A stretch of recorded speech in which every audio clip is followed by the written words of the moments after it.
हाँ, हम सभी को पता है कि 27 ऑफ फ़ैब को रीट का एग्ज़ाम है और फॉर्म भी सभी ने भर दिया है, लेकिन परेशान हैं कि तैयारी किस तरीके से करें। तो मैं बताती हूँ, टॉपर्स नोट्स इस बार लाया है टोटल 5 बुकलेट जिसमें पूरा सिलेबस कवर है और इसके थ्रू आप कवर कर सकते हो अपना रीट का पूरा सिलेबस। ये भाग 1 है जो कि हिंदी है और आप इंडेक्स देखना कितना डिटेल में दिया हुआ है। इसमें वो चीज़ें भी है जो हमने बचपन में पढ़ी थी, ताकि अगर हम भूल गए हो तो एक बार पढ़ के सारी चीज़ों को रिकॉल कर सकें। तो इतना डिटेल में इंडेक्स आपको किसी भी मटेरियल का नहीं मिलेगा।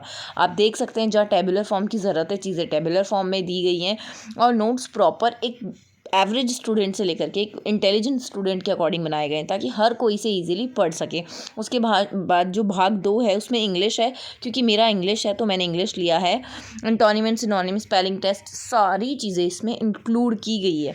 जहाँ पे मैं अगर बात करूँ हिंदी वर्ड्स की, तो इंग्लिश में भी आपको हिंदी वर्ड्स दिए गए हैं ताकि आपको गूगल ट्रांसलेशन करने की ज़रूरत ना पड़े। जो वर्ड्स हार्ड लगे आप उनको वहीं पे पढ़ के उनका मतलब समझ सकें और इजीली अपनी प्रिपरेशन को फास्ट तरीके से कंप्लीट कर सकें। है ना मज़ेदार चीज़? ये देखो, वन वर्ड सब्स्टिट्यूशन में भी चीज़ें साथ में हिंदी में यहीं पे इंक्लूड कर दी गई है। इनके मीनिंग्स भी यहीं पे बता दिए गए हैं और बहुत ही क्रिस्प तरीके से पूरे नोट्स हैं। उसके बाद में है भाग 2, जो है भाषा का भाग 2 भी संस्कृत है। अगर आपका संस्कृत है तो आप संस्कृत ऑर्डर कर सकते हैं। मेरा इंग्लिश था तो मैंने इंग्लिश लिया था, ठीक है। ये आप अपने सब्जेक्ट के अकॉर्डिंग ऑर्डर कर सकते हैं।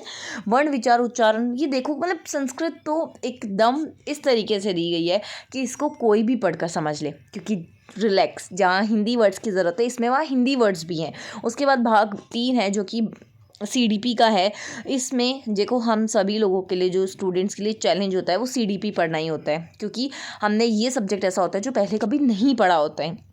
लेकिन इसमें हाँ, एक चीज़ मैं बताना चाहूँगी कि इंग्लिश और हिंदी मीडियम दोनों ही स्टूडेंट्स को ऑर्डर कर सकते हैं, क्योंकि आपको दिख रहा होगा कि जहाँ इंग्लिश वर्ड्स की ज़रूरत है वहाँ चीज़ें इंग्लिश में भी इंक्लूड करके दी गई है। और इस बुक में सबसे अच्छी बात ये है, जो मैं आपको बता देती हूँ, कि जो प्रीवियस ईयर टॉपिक्स से जहाँ से क्वेश्चंस आए हुए हैं इसमें वो भी इंक्लूड किए गए हैं। जैसे कि CTET 2013 में ये क्वेश्चन आया हुआ है और RTET में भी आया हुआ है।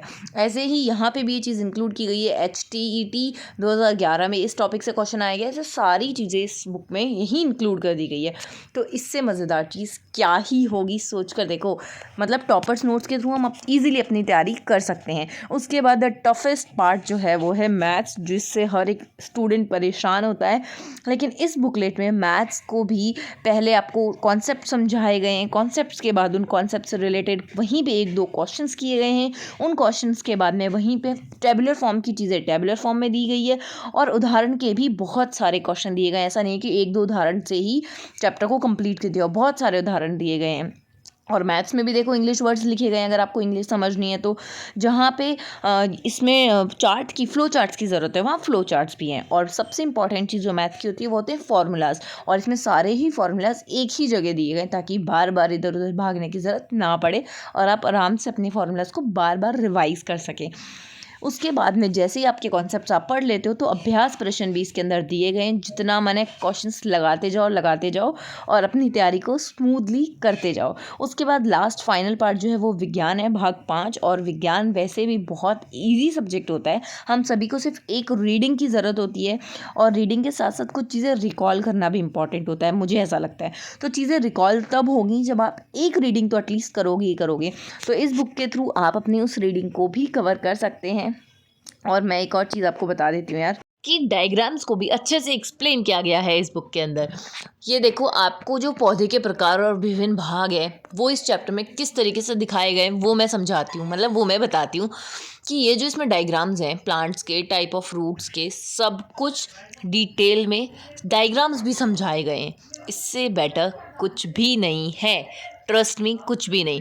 तो what are you waiting for? आप जल्दी से टॉपर्स नोट्स की वेबसाइट पे जाके अपने लिए टॉपर्स नोट्स ऑर्डर कर सकते हैं।